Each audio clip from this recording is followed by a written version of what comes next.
Hola, bienvenidos a un nuevo video y tengo una invitada muy especial. Ya la están viendo aquí en pantalla, es la doctora Alejandra González.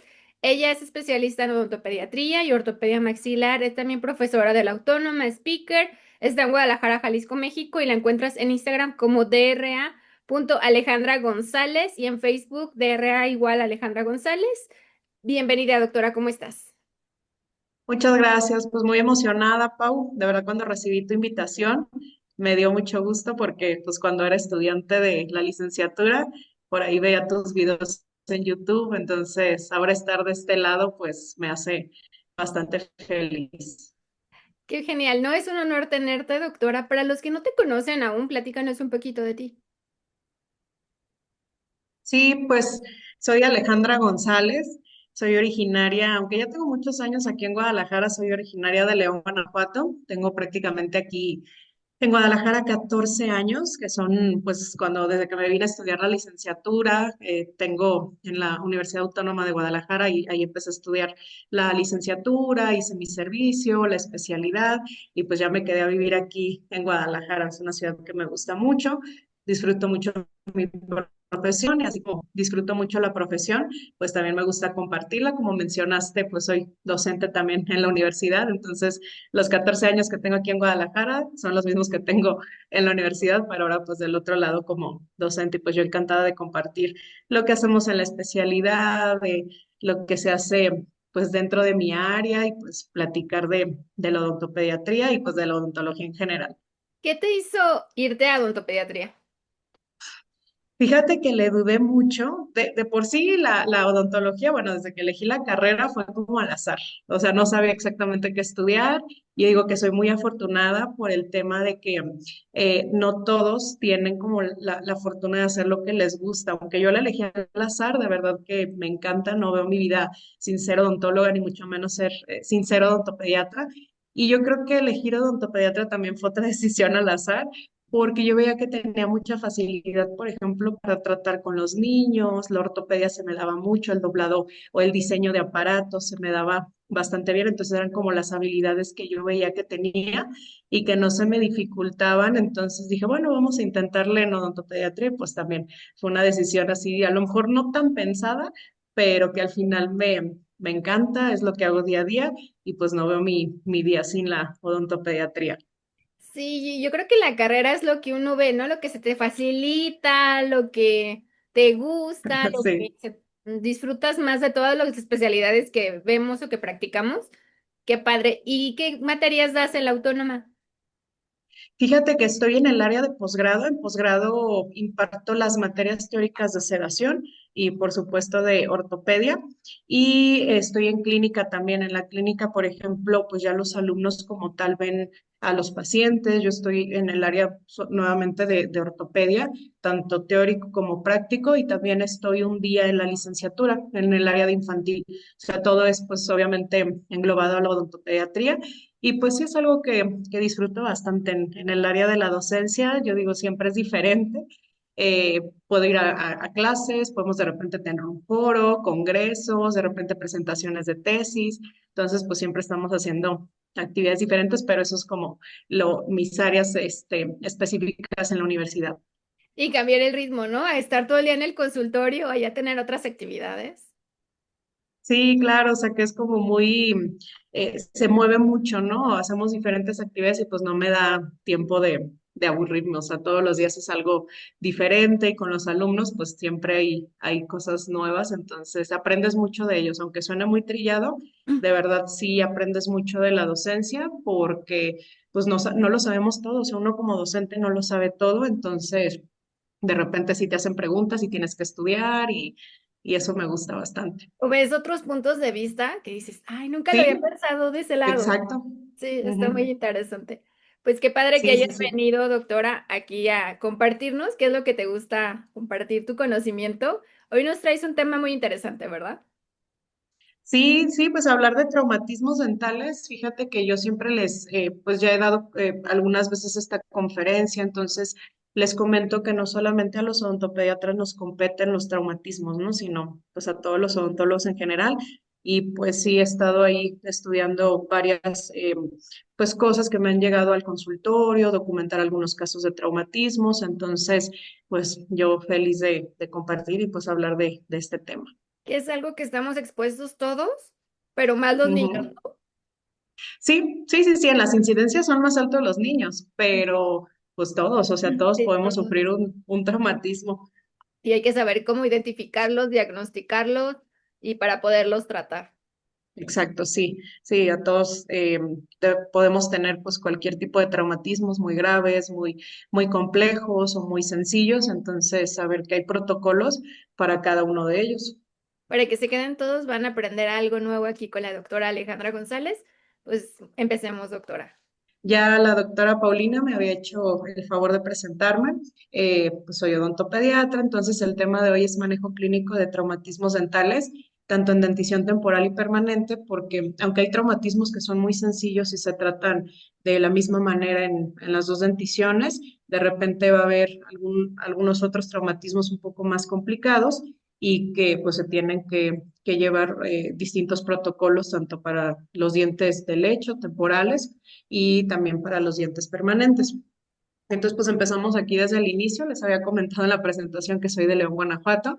Aquí les presento unas imágenes con lo más emblemático, el templo expiatorio, el arco de la calzada, la comida que son las guacamayas, el Festival Internacional del Globo que el próximo fin de semana se celebra, pues la feria y pues el estadio, ¿no? Entonces yo a la edad de 6 años aproximadamente me mudo de León, me voy al pueblo de donde es mi papá, que se llama San Luis de la Paz, Guanajuato. No mucha gente lo conoce porque es un lugar pequeño en el norte de Guanajuato, pero pues también es muy simbólico porque prácticamente pues ahí viví pues toda mi niñez, mi infancia y es aquí donde empiezo como, me empieza a interesar la parte de la odontología que yo les decía que la tomé, es una carrera que elegí al azar porque pues no sabía qué estudiar y de repente estaba yendo al ortodoncista, entonces me empezó a como a interesar este tema de la odontología, ¿no? Me llama mucho la atención los instrumentales, todo lo que usaba y pues tomé la decisión de venirme a estudiar para acá a Guadalajara, que son hace 14 años, empecé a estudiar en la Universidad Autónoma de Guadalajara. Aquí también lo más emblemático de Guadalajara, el tequila, el mariachi, las lluvias, Pau, que ya sabes que es un caos, pero bueno, si uno está en su casa, pues nos encantan las lluvias, ¿no?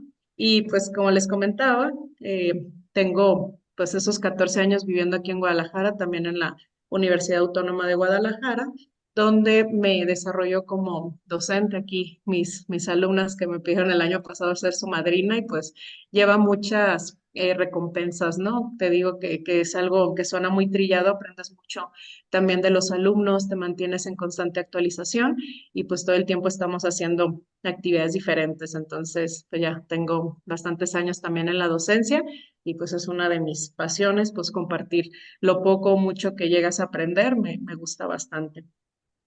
Y les pongo esta imagen, sobre todo porque les digo que aunque yo me dedico mucho a la odontopediatría y es pues el área, es mi especialidad, pero relacionándolo con el tema de los traumatismos, no solamente a los odontopediatras nos ocurren o nos llegan casos de traumatismo, sí es lo más común, pero no siempre es para los odontopediatras, ¿no? Sino a todos los odontólogos en general, pues nos llegan a pasar situaciones donde el paciente nos contacta y pues si no sabemos qué hacer, podemos pues dañar la salud del paciente. Entonces pongo esta imagen solamente para volver a hacer énfasis que en todas las áreas de la odontopediatría nos puede llegar a ocurrir un accidente hasta en la misma familia o hasta con nosotros, ¿no? Entonces necesitamos saber cómo actuar con esos accidentes.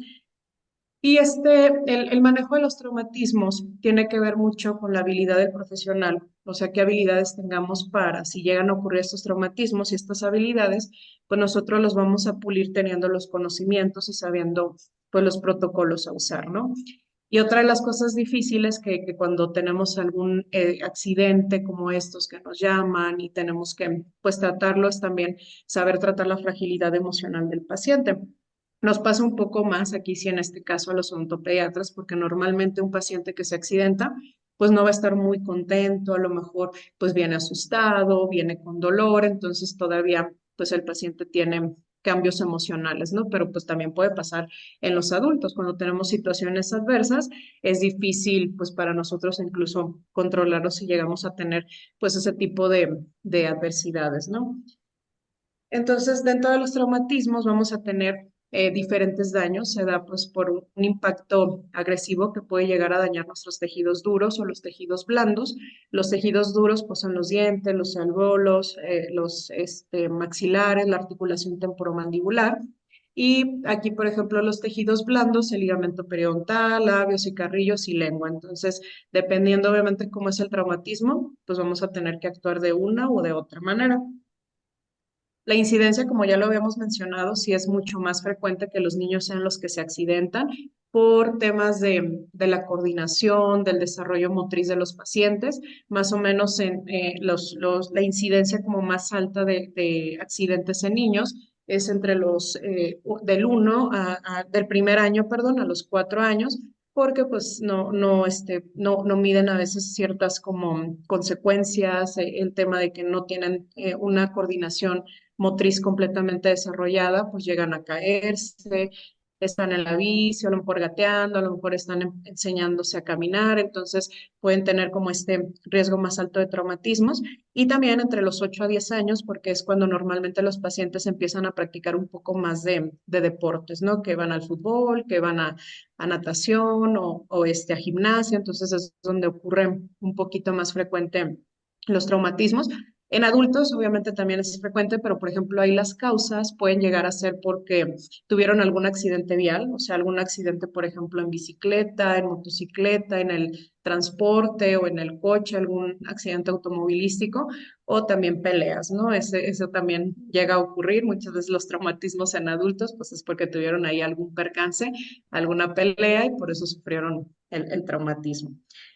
También hay algunas características físicas que van a hacer que nuestros pacientes tengan como un mayor riesgo para que lleguen a tener un daño o que sean mucho más alto el riesgo de que tengan algún accidente o algún traumatismo. Por ejemplo, pacientes que tienen un overjet bastante marcado, yo les digo, cuando el paciente se llega a caer y que por algo no mete las manos, lo siguiente que va a aterrizar va a ser con la nariz y con la boca, ¿no? Entonces ahí pues los otorrinos entran a arreglar el tema de la nariz, su abertura.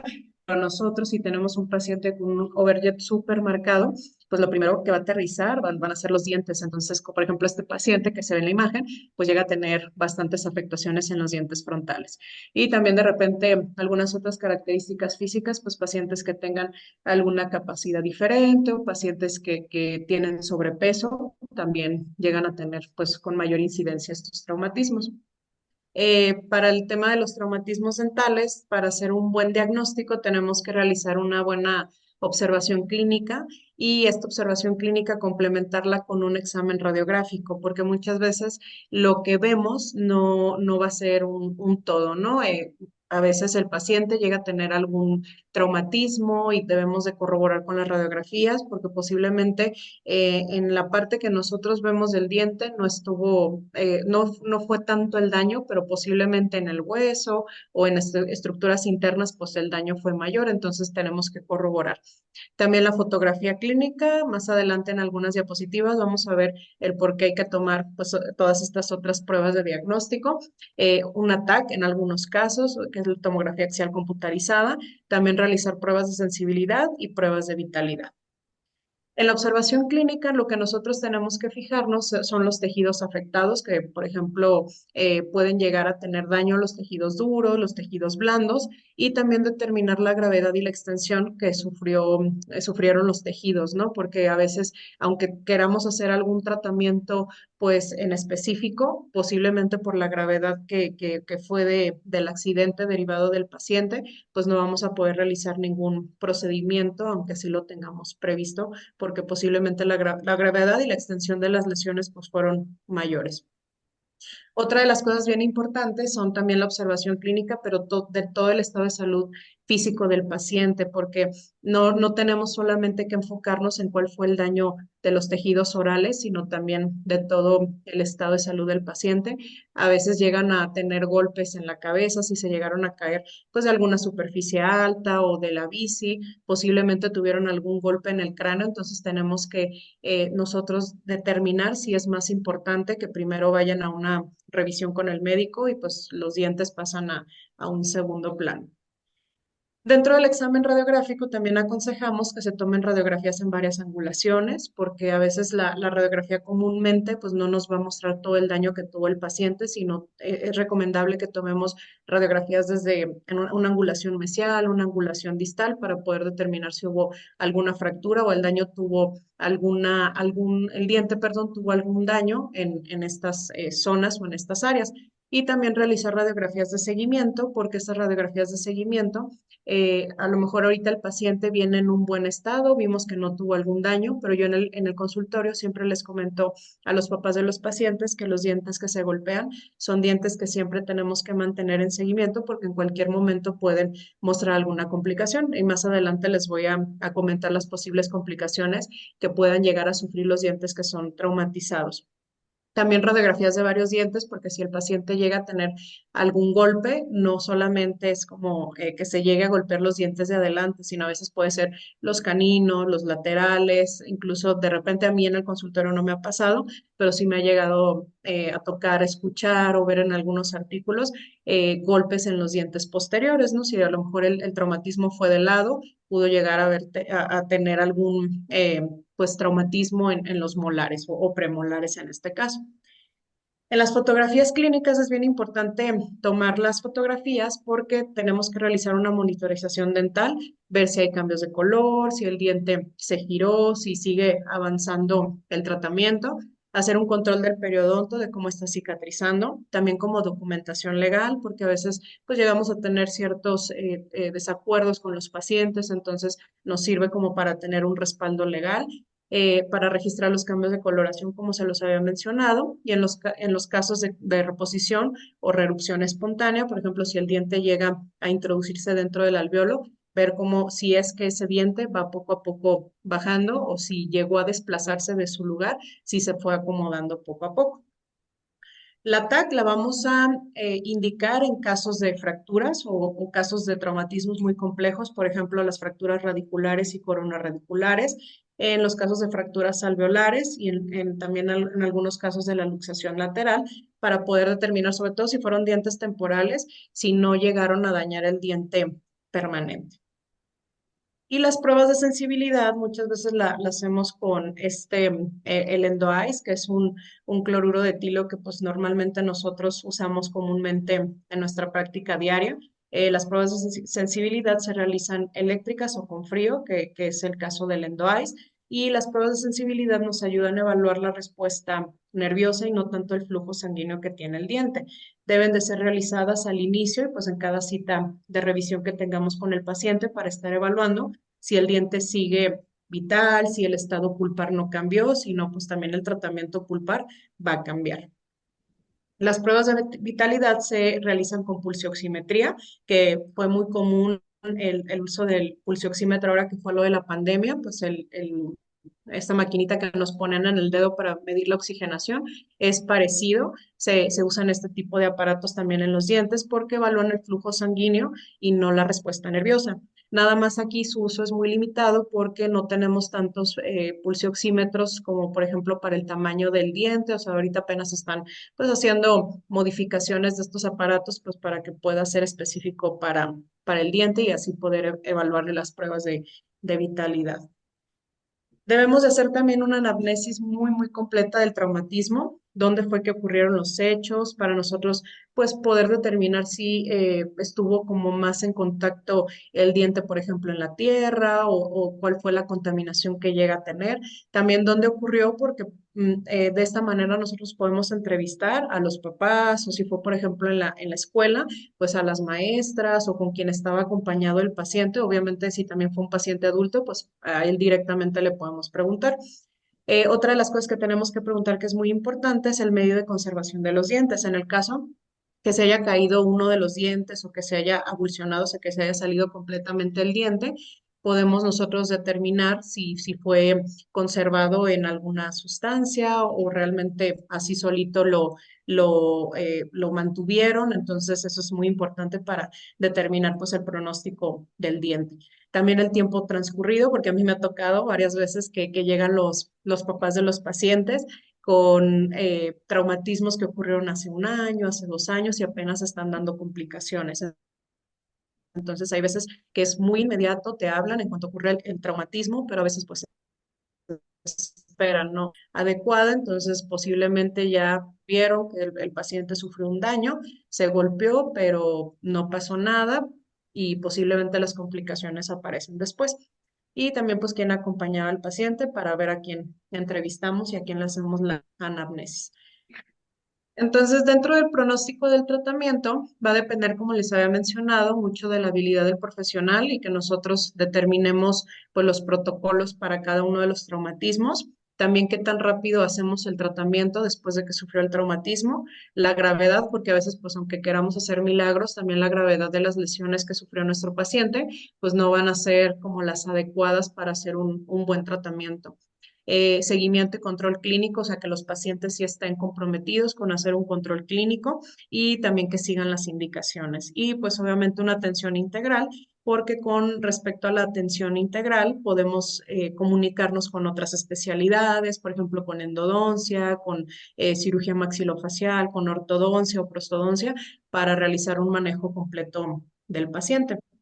Esta parte me gusta mucho presentarla porque, de hecho, en las conferencias que he dado sobre este tema, les pregunto si conocían la existencia, perdón, de la IADT, porque en estadísticas me llamaba mucho la atención que en algunos artículos mencionaban que habían hecho como alguna investigación de cuánta era la cantidad de odontólogos en Latinoamérica que conocían sobre la IADT y realmente estaban entre el 50 y 60%, entonces se me hacían como porcentajes muy bajos y yo le he preguntado en las conferencias que llego a dar y realmente mucha gente desconoce que hay una Asociación Internacional de Traumatología Dental que fue fundada el 21 de septiembre de 1989 en Estocolmo, Suecia, por el doctor Jensa Andreasen y otros odontólogos que se juntaron, hicieron pues un simposio donde decían es que realmente los traumatismos dentales ocurren bastante frecuentes, es un problema de salud pública pues muy frecuente e incluso tiene hasta su día conmemorativo porque precisamente es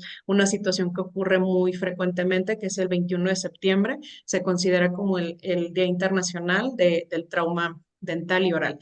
Entonces, el IADT nos dicta ciertas guías o protocolos para cada uno de los traumatismos, entonces prácticamente pues ellos hacen el trabajo por nosotros.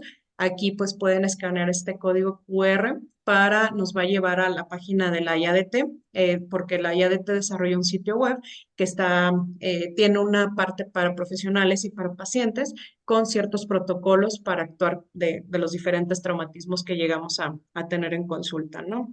También hacen Entonces, congresos, ¿verdad? Ellos.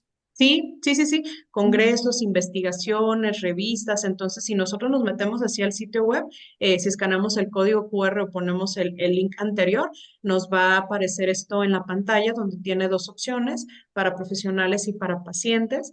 Y pues prácticamente les digo, ahí nos aparecen las guías y pues ya tenemos todo prácticamente resuelto. Les digo, hacen pues muchas convenciones sobre el Día del Trauma Dental para pues poder determinar, aparte porque son pues temas que continuamente se están actualizando, ¿no? Como todo, entonces de repente los protocolos van cambiando y pues tenemos aquí la página para poder nosotros consultar cuáles son esos protocolos. Entonces tenemos la opción aquí para profesionales. Y obviamente si somos odontólogos, pues nos metemos aquí en profesionales y si somos pacientes, pues acá de este lado, ¿no? Si nosotros nos metemos ahí para profesionales, nos va a aparecer esta imagen con diferentes como botones, las directrices actuales que son las guías o los protocolos de los traumatismos dentales. Tenemos también libros de consulta referentes pues a los traumatismos.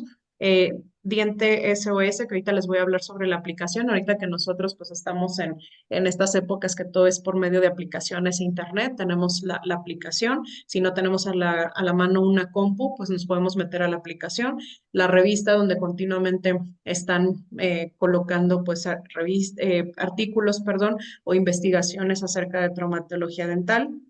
Y si nosotros le damos clic aquí en las directrices actuales, nos va a aparecer esto, ¿sale? Que son pues los protocolos. Tenemos muchos idiomas, la verdad exactamente no sé el número de idiomas, pero son pues bastantes.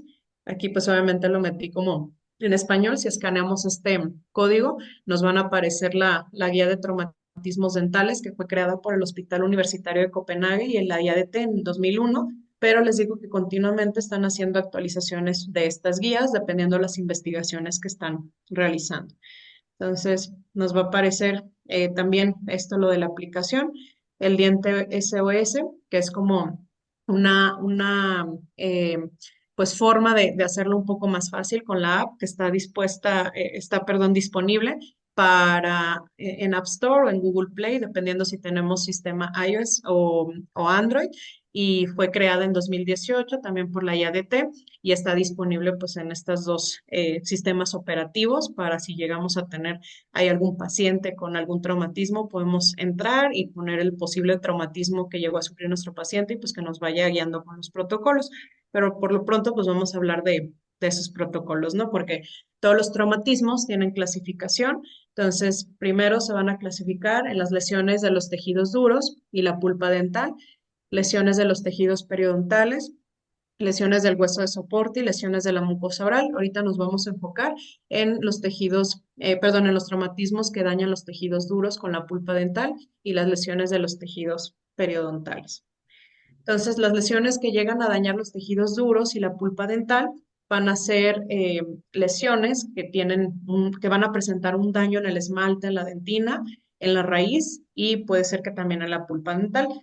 Se mencionan con estos nombres que vienen desde lo más sencillo hasta lo más complejo. Lo primero es la infracción del esmalte, que es como la lesión más sencilla o menos complicada que puede llegar a sufrir el paciente.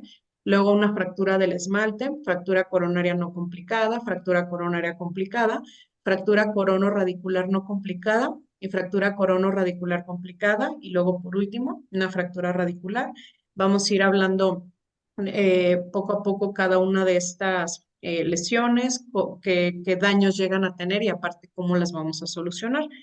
Entonces, la primera, que es la más sencilla, es una infracción del esmalte, que solamente yo les digo, pues a veces a mis alumnos o dependiendo donde tenga que dar este tema, que es como si fuera un rasponcito del esmalte. Es una fractura, se le llama una fractura incompleta porque prácticamente el esmalte sufre un daño muy, muy superficial. Hay muy poca pérdida de estructura dental, entonces no es tan severo el daño. Y en la dentición temporal y permanente vamos a actuar de la misma manera. Vamos a hacer una revisión clínica donde también es importante que aunque veamos, nosotros clínicamente veamos que no fue tanto el daño, también debemos de corroborar con un control radiográfico que todo en las estructuras internas está bien, realizar un diagnóstico pulpar, ver si la pulpa responde, si el paciente no está teniendo sensibilidad. Muchas veces también identificar el fragmento dental, porque ese fragmento se llega a fracturar y puede estar incrustado en los tejidos blandos del paciente. Dentro del tratamiento es muy fácil. Posiblemente si no fue, la fractura no fue tan considerable, lo que podemos hacer con una fresa de punto fino, con pieza de mano, suavizar solamente los ángulos o realizar una restauración directa de resina. En mi consultorio, normalmente sí me llega a pasar pues frecuentemente este tipo de situaciones, pero como los dientes temporales son bastante pequeños, a veces no se nota mucho la infracción, los papás pues prácticamente deciden no hacer nada porque llega a ocurrir a veces en pacientes muy pequeños. Entonces, a veces ni siquiera colocamos resina, solamente lo dejamos o lo más que llegamos a hacer, suavizamos los ángulos. Luego la siguiente lesión es la fractura del esmalte. Aquí sí ya hay una fractura, una pérdida del esmalte, pero no hay exposición de la dentina. Entonces, como les comentaba, nos vamos a ir desde lo más sencillo hasta lo más complejo. Esta es una fractura un poco más grande del esmalte. En la dentición temporal y permanente también vamos a hacer una revisión clínica, que la revisión clínica, como ya les había mencionado, hay que hacer una buena observación, ver dónde está ese fragmento, si se perdió, si lo trae incrustado el paciente. A veces los pacientes o los papás de los pacientes llegan con el fragmentito. Dentro de la revisión clínica también es importante hacer un diagnóstico pulpar, por ejemplo, hacer pruebas de sensibilidad, pero normalmente estas pruebas de sensibilidad solamente se recomiendan en dentición permanente. No es que estén contraindicadas en la dentición temporal, pero sí en la dentición temporal o en pacientes pediátricos es difícil determinar cuando un diente duele o cuando no, cuando estamos haciendo pruebas de sensibilidad. A veces nos pueden dar falsos positivos o falsos negativos, entonces sí es recomendable que estas pruebas de sensibilidad normalmente las hagamos en dentición permanente, y si solamente el paciente tuvo una fractura del esmalte, normalmente las pruebas de sensibilidad tendrán que ser positivas. En el tratamiento, lo que podemos hacer nuevamente también aplica para ambas denticiones, dentición temporal y permanente. En el tratamiento podemos suavizar los ángulos si es muy poca la pérdida de estructura que tuvimos, o bien reposicionar el fragmento dental si es que los papás llegaron con el fragmentito. Obviamente, si fue una fractura pues muy superficial, el fragmento pues se va a perder, ¿no? Pero a veces es un poco más considerable, entonces podemos reposicionar el fragmento dental. Ahorita les voy a presentar un caso de cómo se reposicionan los fragmentos.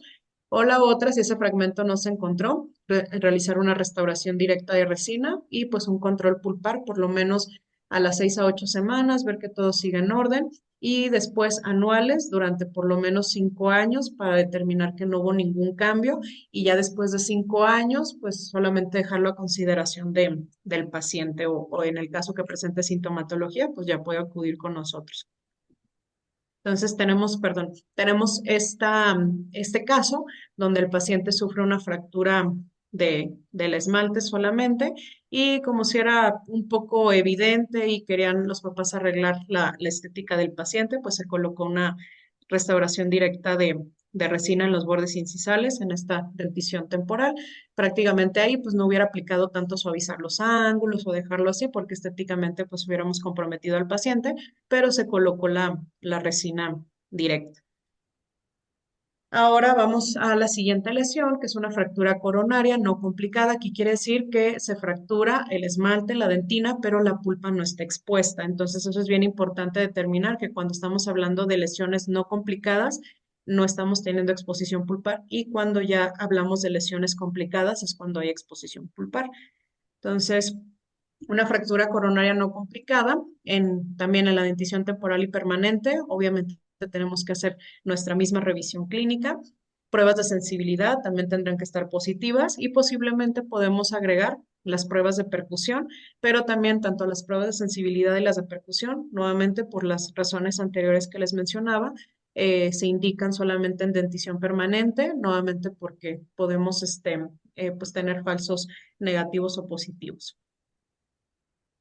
En el tratamiento, suavizar los ángulos en dentición temporal, porque pues prácticamente son dientes demasiado pequeños, entonces sí, aunque tengamos exposición de esmalte y dentina, sí podemos solamente en nuestros dientes temporales suavizar un poquito, como les mencionaba, con una fresa de grano muy fino y la pieza de mano.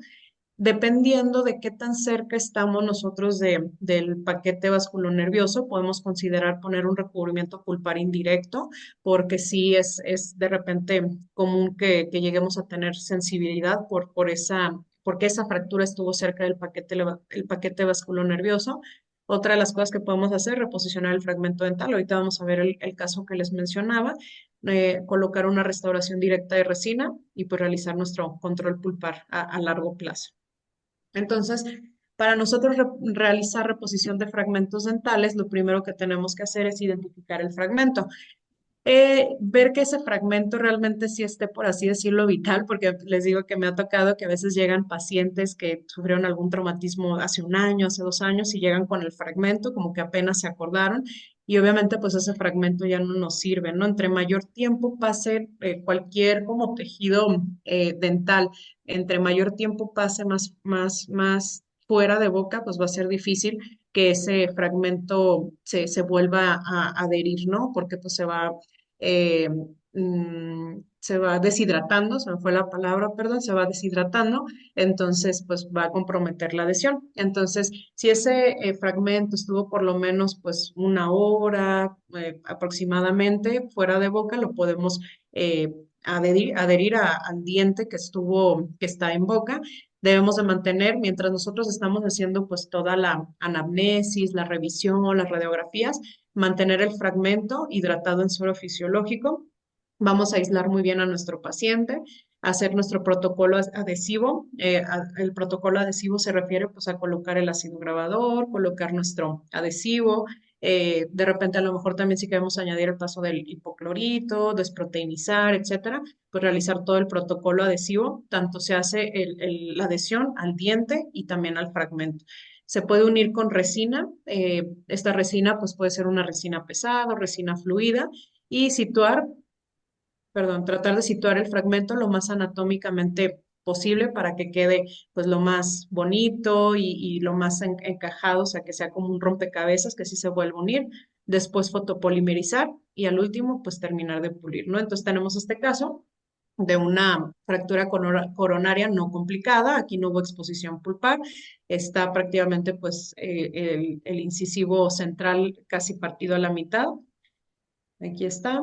Tenemos este fragmento que muchas veces para que sea mucho más fácil el manejo del fragmento, se puede adherir a estos botones que usan nuestros colegas de prostodoncia, estos bastones, perdón, o también de repente con algún microbrush o con las puntas de gutapercha para que sea más fácil nosotros llegar a adherirlo al diente que sufrió el traumatismo.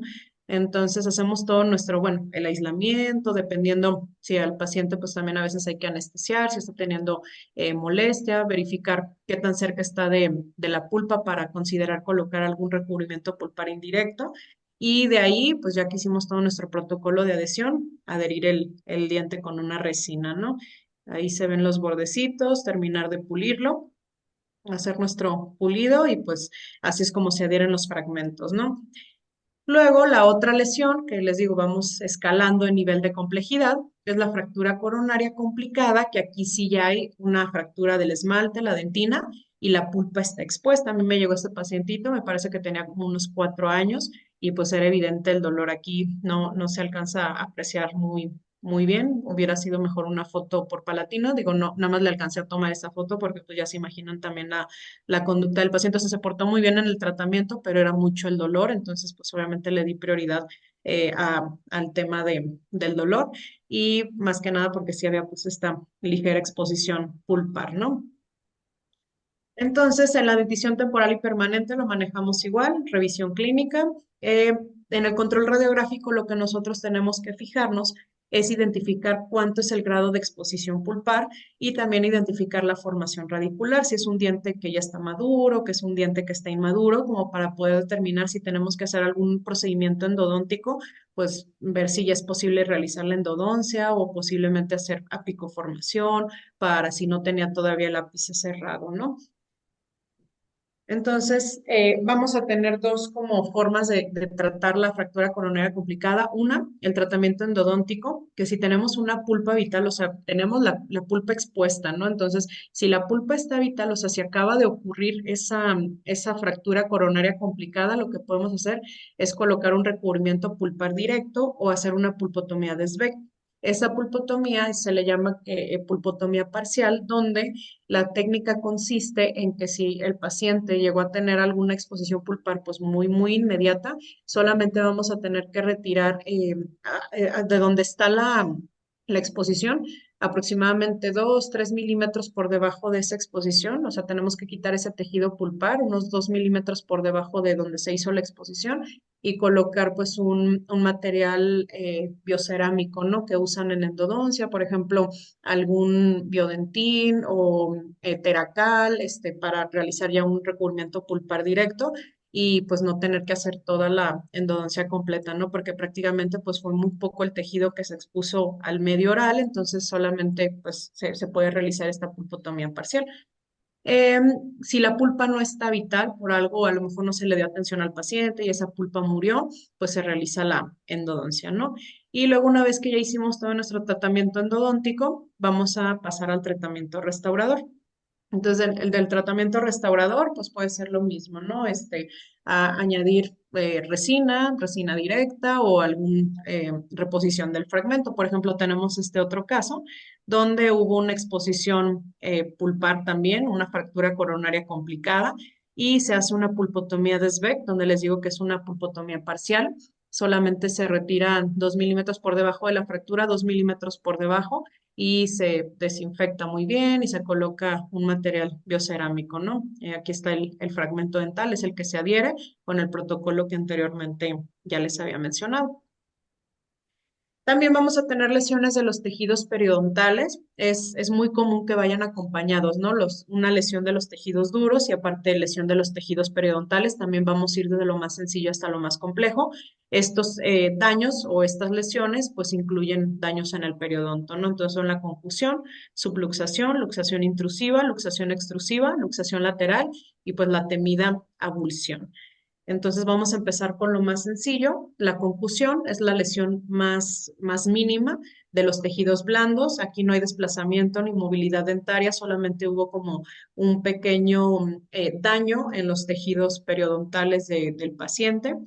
En la dentición temporal y permanente vamos a hacer revisión clínica. Las pruebas de sensibilidad normalmente tendrán que estar positivas también. Las pruebas de percusión, como hubo un daño en el periodonto, pudiera presentar ligera molestia a la hora que hacemos la percusión. También aquí aplica que se realicen las pruebas de sensibilidad, tanto las pruebas de sensibilidad como las pruebas de percusión, que se apliquen solamente en la dentición permanente. Normalmente la confusión no requiere tratamiento y se puede hacer un control pulpar, ¿sale? A lo mejor solamente dentro del tratamiento, pues dar algunas indicaciones posoperatorias con el paciente. Posiblemente podemos enviar pues un cepillo de cerdas suaves temporalmente, enjuagues con clorexidina, dieta un poco más blanda, analgésicos si es mucha la molestia, pero como tal tratamiento dental no requiere.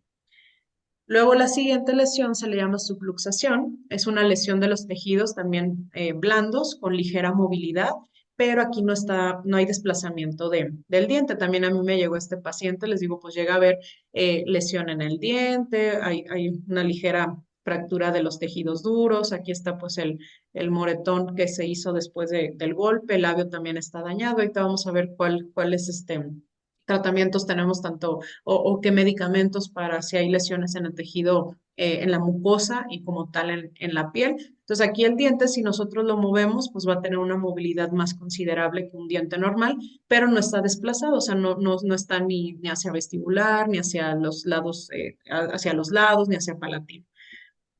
En la revisión clínica, en el control radiográfico, lo que nosotros podemos llegar a ver es que puede verse ensanchado el espacio del ligamento periodontal, precisamente por ese golpe que sufrió.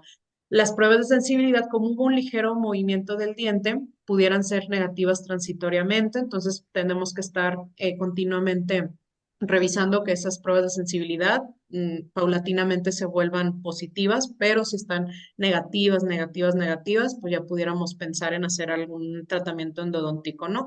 Y nuevamente las pruebas de percusión, pues siempre con estas lesiones en los tejidos blandos, pues va a haber molestia. Entonces, a veces ni siquiera es necesario hacerlas porque prácticamente pues nada más vamos a lastimar al paciente.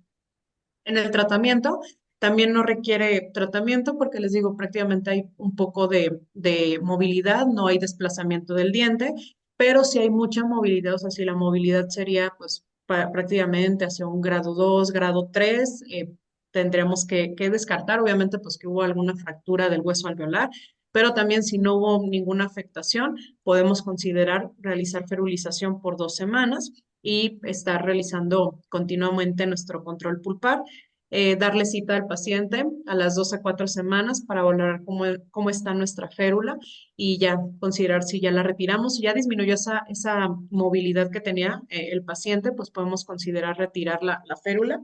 Después hacer el control pulpar a las 6 a 8 semanas y después, como les mencionaba, anuales durante más o menos 5 años. Continuamente, si el paciente está regresando a sus limpiezas, pues tomar alguna radiografía, preguntarle cómo se sintió, si ha habido sensibilidad, revisar el color del diente, revisar que no haya ningún cambio clínico. Entonces tenemos este paciente que sufrió una subluxación. Les digo que no hay realmente ningún signo de que se desplazó los órganos dentales, simplemente tienen movilidad. Entonces, pues obviamente va a haber sangrado porque se rompen ciertas fibras del ligamento periodontal, pero pues podemos ferulizarlas. Si la movilidad es muy excesiva, lo ferulizamos unas 2 semanas, volvemos a revisar para que cicatrice el ligamento periodontal. Y una vez que cicatrice y disminuye la movilidad, retiramos la férula, ¿no? Luego seguimos complicándonos, entonces la luxación extrusiva, aquí sí hay un desplazamiento, o sea, hay movilidad y desplazamiento del diente, pero en sentido coronal. Prácticamente la luxación extrusiva lo que consiste es que el órgano dental se sale del alveolo, como en este caso, esta paciente que me llegó, se había golpeado, la verdad no recuerdo exactamente dónde sufrió el traumatismo, pero el diente había salido un poco del alveolo. En la revisión clínica, lo importante es el control radiográfico. Vamos a ver en la radiografía que el diente no está sentado en su alveolo y también el espacio que corresponde al ligamento periodontal se puede ver ensanchado. Y pues esto que ya lo habíamos mencionado, posiblemente como el diente sí se desplazó también, las pruebas de sensibilidad pudieran ser negativas transitoriamente. Y lo que tenemos que tomar en cuenta es esto de aquí abajo, que pudiera haber interferencia oclusal. Entonces, cuando es mucha la interferencia oclusal, pues sí tenemos a veces que realizar otros tratamientos, dependiendo pues si es dentición temporal y permanente, ¿sale? Entonces, en la dentición permanente, aquí sí va a cambiar un poquito nuestros tratamientos, tanto para la dentición permanente y la temporal. En la dentición permanente, el tratamiento que vamos a realizar, podemos realizar una reposición dental con anestesia local.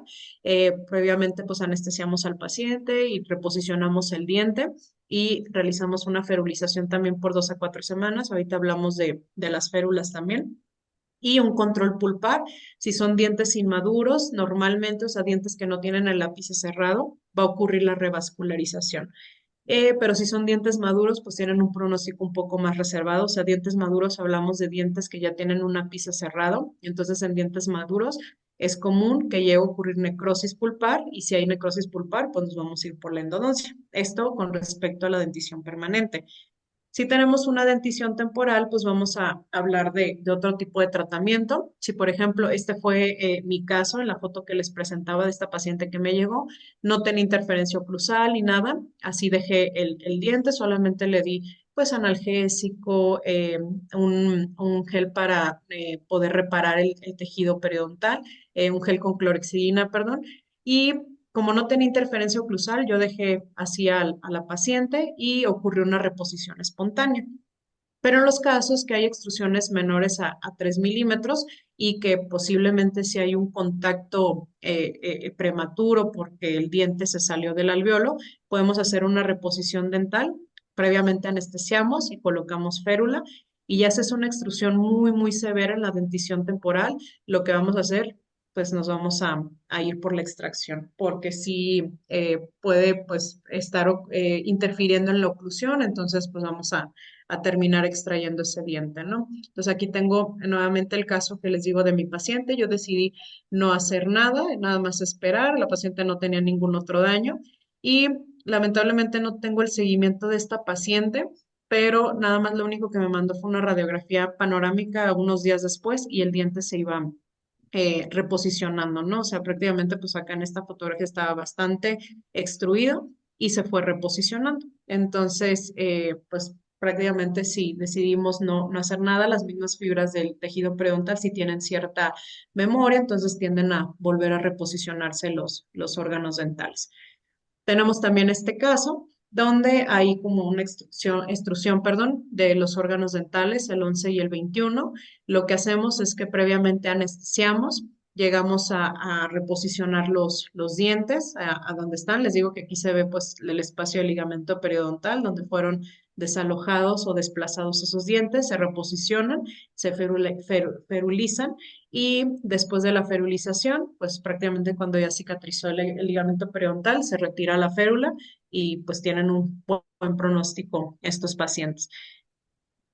Luego la luxación lateral, en este caso si hay una movilidad bastante pues considerable y hay desplazamiento del diente, tanto en sentido vestibular o palatino o lingual en el caso si estamos hablando de los dientes inferiores.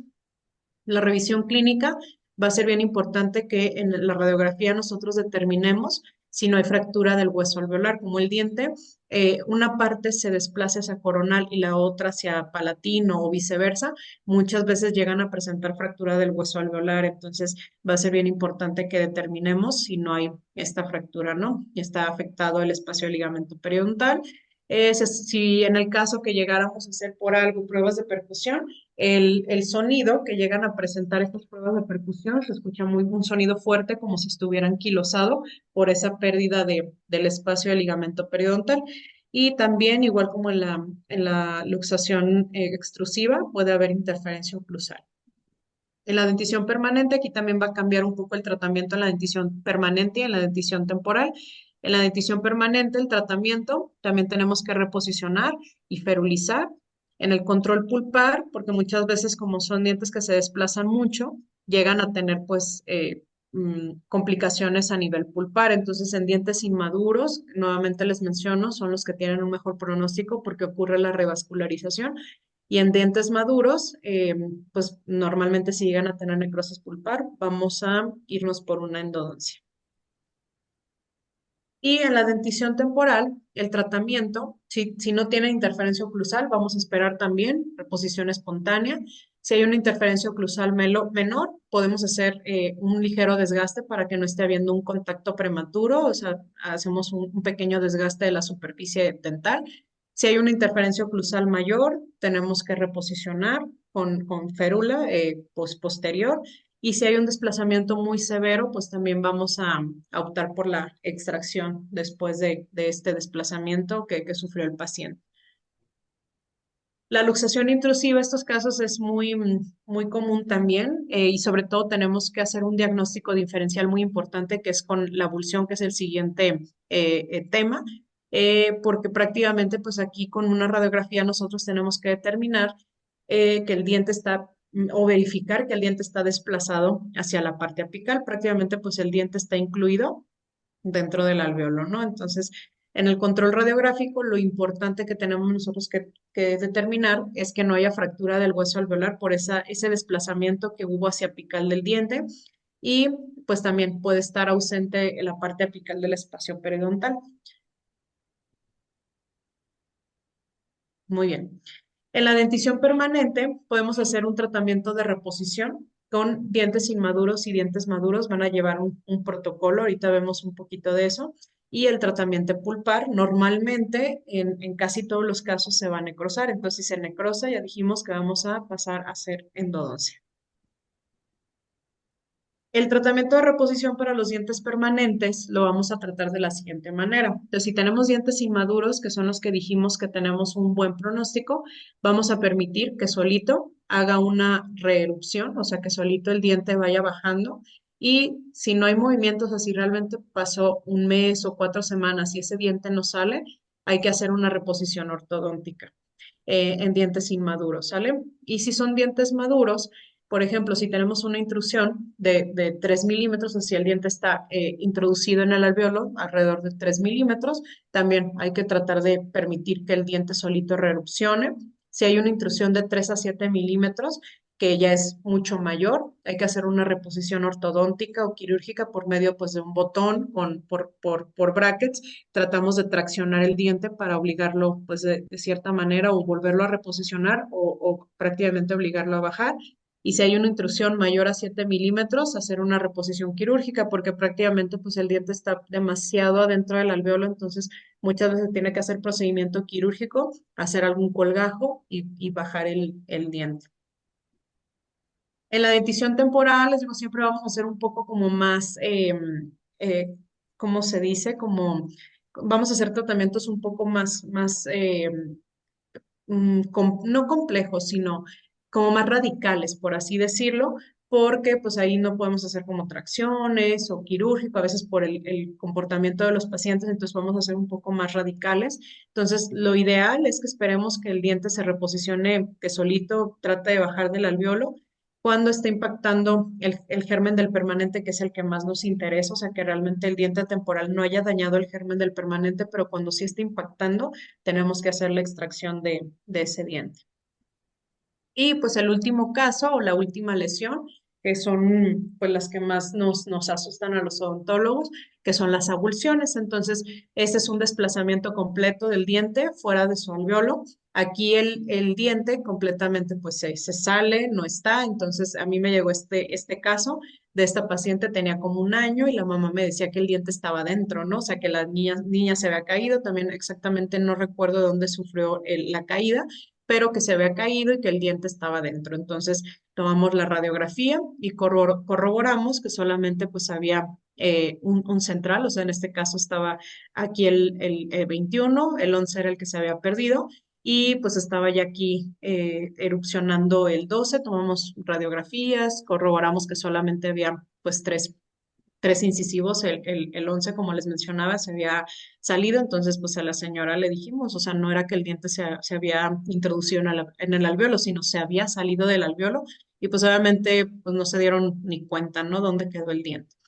Entonces, para los casos de avulsión, lo que va a ser bien importante es el tiempo transcurrido, si el diente fue o no reimplantado y si el diente fue o no colocado en una solución y si el diente está inmaduro o inmaduro, porque vamos a ver distintos casos para determinar si ya pasó mucho tiempo, si el diente, los papás se animaron a reimplantarlo o si no lo reimplantaron, si se fue colocado en un medio de conservación y también si el diente estaba inmaduro o maduro, como ya les había mencionado, los dientes que están con un ápice abierto tienen un mejor pronóstico por la revascularización. Entonces, en el caso que llegamos de repente a tener algún paciente que llega a mencionarnos que tuvo un caso de avulsión, es bien importante porque normalmente pues los papás nos hablan un poco alterados, que primero mantengan al paciente y a los papás, ¿no? Porque les digo, a veces el paciente está tranquilo, pero los papás son los que están un poco alterados, entonces mantener al papá y a los pacientes tranquilos, eh, aconsejarle que encuentre el diente, si lo tiene, que lo sostenga por la corona y explicarle en una de las conferencias que di sobre este tema, nos mencionaban que una doctora que tuvo una videollamada con uno de sus pacientes porque ella pues le daba las indicaciones por teléfono, ¿no? Que sostuviera el diente por la corona y que la raíz y etcétera. Pero obviamente los pacientes no son odontólogos, ¿no? O los papás de los pacientes, entonces no van a saber ni la corona, cuál es, ni si avulsionó varios dientes, cuál es el canino, cuál es el lateral. Entonces, tratar, por ejemplo, esta doctora me mencionaba que ella hizo una videollamada tal cual con su paciente, con la mamá del paciente en este caso, y le dijo pues cómo sostuviera el diente, dónde lo posicionara, en lo que pues, llegaba al consultorio, ¿no? Entonces, tratar de explicarle a los papás que lo sostengan por la corona, como ellos lo entiendan, si ven el diente lo blanco, evitar tocar la raíz, que es como lo que está un poco más amarillo o rojo en el caso que tenga sangre, entonces es explicarles eso, ¿no? Si el diente está sucio, enjuagarlo con estas tres sustancias, con leche, suero fisiológico o saliva del paciente, tratar de reimplantar el diente en su posición original, no pasa nada si no lo llegan a reimplantar en su posición original.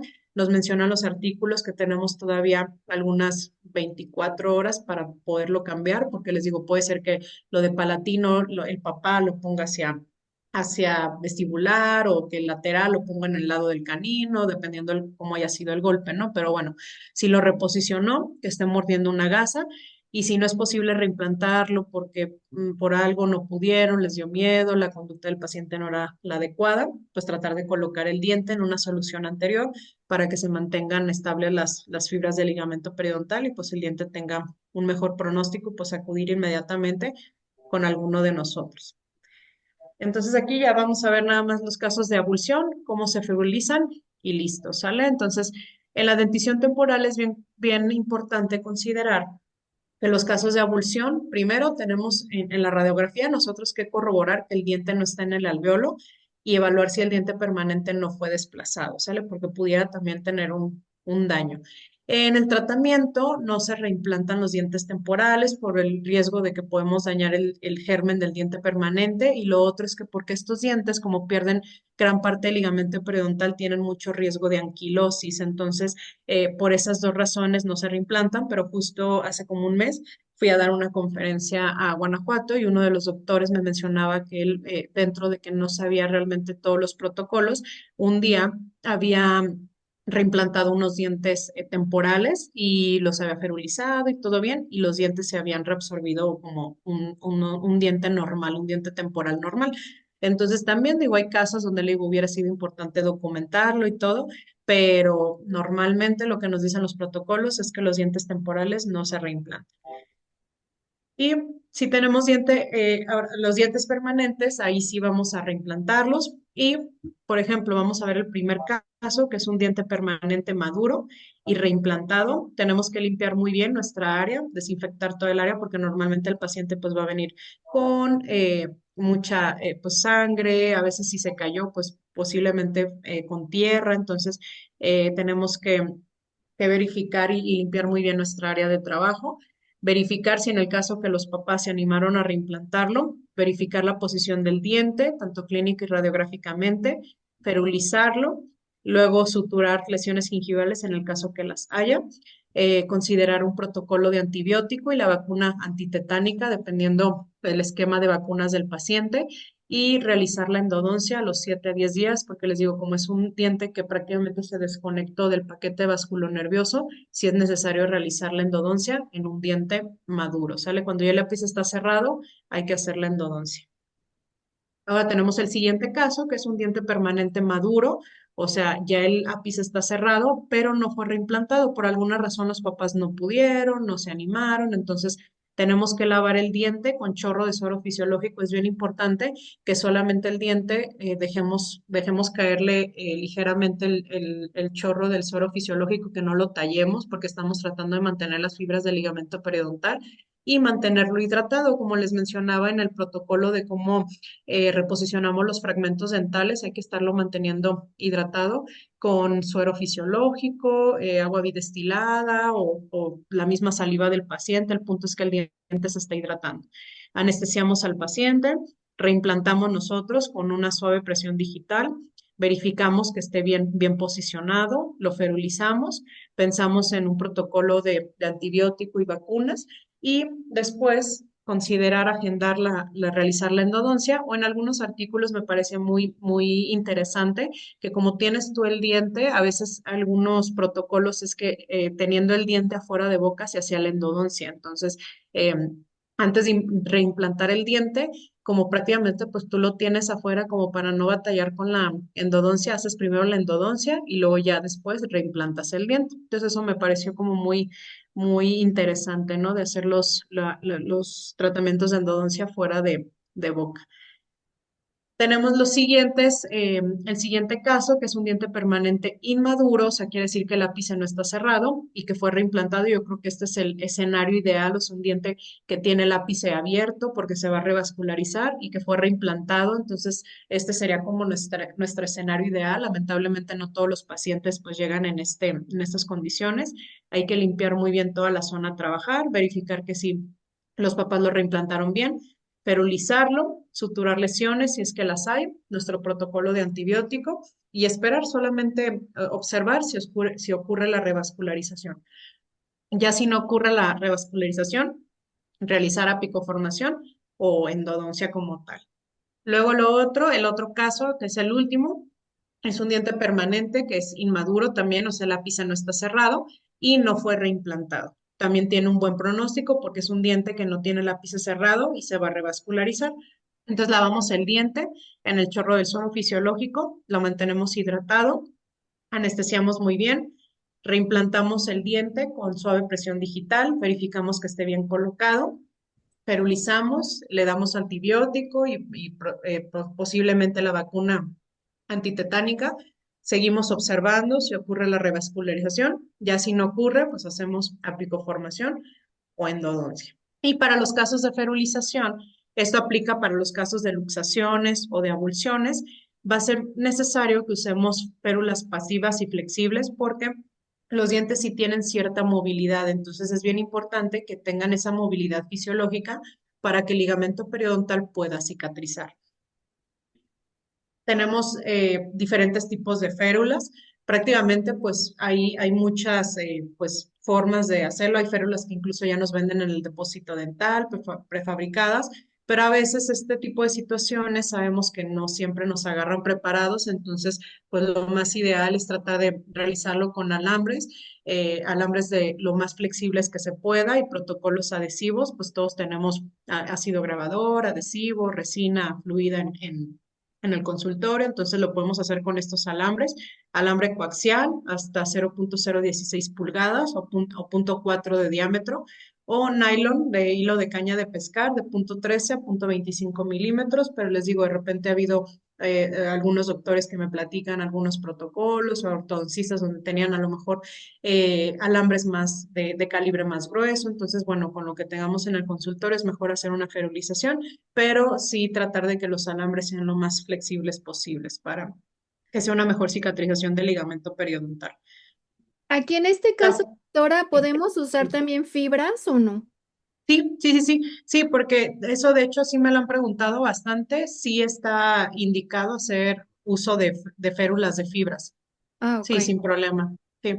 Lo que nos tenemos que fijar, digo, obviamente sí les digo que la férula lo más pasiva y flexible que pueda ser, también para que sea lo más fisiológico para la cicatrización del ligamento periodontal, pero a veces pues nos agarran desprevenido, ¿no? Entonces, lo ideal es ferulizar el diente, ¿no?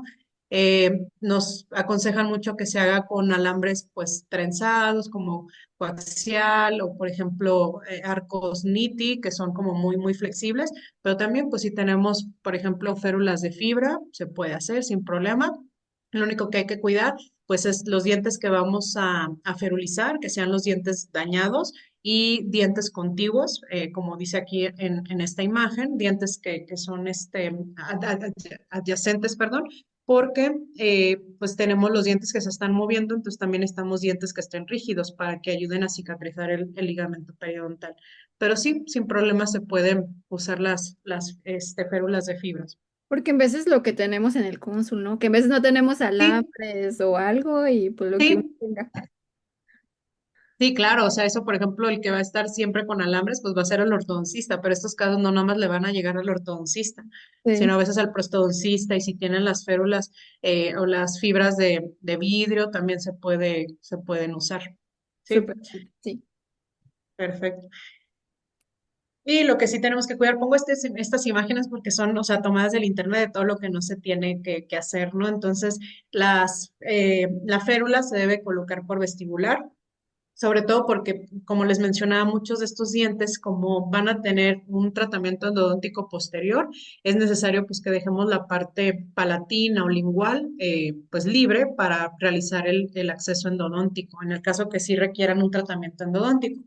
Evitar la interferencia oclusal y tratar de dejarla pues lo más pequeña, o sea, en las cantidades de resina lo más pequeño que se pueda, no tanto por lo estético, sino porque necesitamos que esté lo más alejado de la zona gingival y proximal, pues para que no irrite esta zona, porque estamos nuevamente haciendo mucho énfasis en que el ligamento periodontal sane, entonces si nosotros no tenemos un buen control de la placa dentobacteriana, si esta férula hace mucho contacto con el tejido periodontal, pues va a alargar mucho el proceso de cicatrización. Entonces, por eso es que se coloca hacia vestibular y se hace lo más alejado de la zona gingival y proximal. Las indicaciones para el paciente es una dieta semisólida por lo menos 2 semanas. Esto aplica también para los casos de las lesiones para de los daños al ligamento periodontal. Un poco pues, dieta un poco más blanda, evitar cosas duras y ponerles ejemplos, ¿no? Los taquitos dorados, las tortas, eh, las tostadas, todo eso, pues tratar de evitarlo para que no esté teniendo tanta carga el ligamento periodontal y cicatrice lo mejor posible o lo más rápido posible. Tratar de usar un cepillo suave y cepillar después de cada comida, aunque a veces es un poco molesto porque pues está sufriendo un daño al tejido periodontal, pero si lo mantenemos en una continua higiene va a cicatrizar mucho más rápido y en algunos casos de pacientes hacer enjuagues con clorexidina 2 veces al día, por lo menos una a dos veces por semana, para hacer un mejor control del biofilm y también pues para promover esta cicatrización que les mencionaba. En el tratamiento para las encías o de la mucosa oral, tenemos estos geles o estos enjuagues. Si llegamos a presentar algún daño en las encías o en las mucosas, podemos usar pues Periogar, de Colgate, Bexiden Post, el Perioxidin de láser o Perioquin, que tiene ácido hialurónico. O sea, realmente no estoy casada con ninguna marca. Regularmente lo que yo llego un poco más como a recomendar en los pacientes que llegan a tener problemas en la encía o en la mucosa, pues es el Bexiden Post o el Perioquin, o también está el Peroxidin de láser, que son los que están un poco más comúnmente en el mercado, se lo aplican una o dos veces al día o incluso a veces hasta tres en pacientes adultos por uno o dos semanas en lo que va ayudando a cicatrizar la mucosa. Pero también, como les mencionaba en una de las fotografías anteriores, no solamente los tejidos orales son los que llegan a tener daños, sino a veces también los tejidos faciales, por ejemplo, la piel, ¿no? O sea, el paciente puede llegar a tener raspones en el labio, no sé, por ejemplo, en el mentón. Entonces, si llegan a tener algún problema en la piel, pues pueden usar estos geles, el Itadermor y el Quitocel. Nos va a ayudar bastante bien a cicatrizar, pues, la piel en el paciente. Y lo que les mencionaba, pues va a ser bien importante las citas de control para los pacientes a las 2 a 4 semanas, dependiendo cuánto dejamos la férula. De repente yo les doy una cita, pues por así decirlo, como intermedia a los 3 meses, verificar que todo esté bien, tomamos radiografía, posiblemente hacemos pues las pruebas de sensibilidad, las pruebas de vitalidad o las pruebas de percusión. Tomamos radiografía para verificar que todo esté bien a los 6 meses también, y ya después anuales durante al menos 5 años para estar controlando cualquiera de las siguientes complicaciones. Entonces, aquí, por ejemplo, va a ser bien importante que llevemos estas revisiones posteriores porque el paciente de repente puede llegar a tener cualquier signo o síntoma. Ahorita vamos a ver estos signos cuáles son. Hacer un examen clínico, un examen radiográfico, un control fotográfico y las pruebas de sensibilidad como les mencionaba. Entonces, las posibles complicaciones postraumáticas que pueden llegar a presentar los pacientes es que de un momento a otro, porque de repente tengo pacientes que se traumatizan el día de hoy y posiblemente pasaron 4 o 5 años y nunca presentaron ningún problema, o algunos otros que a lo mejor tuvieron un golpe muy pequeño hoy, pero a la semana ya están teniendo cualquiera de estas complicaciones. Entonces, como yo les mencionaba, en el consultorio siempre los pacientes que llegan a tener algún traumatismo dental, yo siempre les digo a los papás, que es necesario que se mantenga ese control, ¿no? Porque pueden llegar a tener necrosis pulpar e infección por derivado de la necrosis pulpar, obliteración del espacio pulpar, reabsorción radicular. Me ha tocado ver pacientes que llegan a tener algún pequeño golpe y de esas reabsorciones radiculares se dan tanto internas o externas y en cualquier momento, ¿sale? Hay veces que sí los papás me preguntan de, bueno, ¿cuándo pudiera presentar que se reabsorba? No lo sabemos, o sea, puede ser a la semana, puede ser a los 3 días, puede ser a los 5 años, no sabemos, entonces por eso es importante el control. Después también de repente puede haber cambio de coloración dental, daño del margen gingival o anquilosis dental. Entonces esas son las complicaciones que pudiéramos estar observando durante el proceso. Y pues con esto termino. Les digo que es bien importante pues darle un seguimiento al paciente, sobre todo porque si llegaron a tener una de estas reacciones adversas, no sabemos cuándo llegue a complicarse. Si por ejemplo ahorita el paciente cursó en un buen estado de salud, posiblemente más adelante puede llegar a presentar alguna de las complicaciones anteriores. Entonces sí, por eso es importante darle un seguimiento radiográfico, clínico y pues fotográfico para poder determinar el seguimiento del paciente.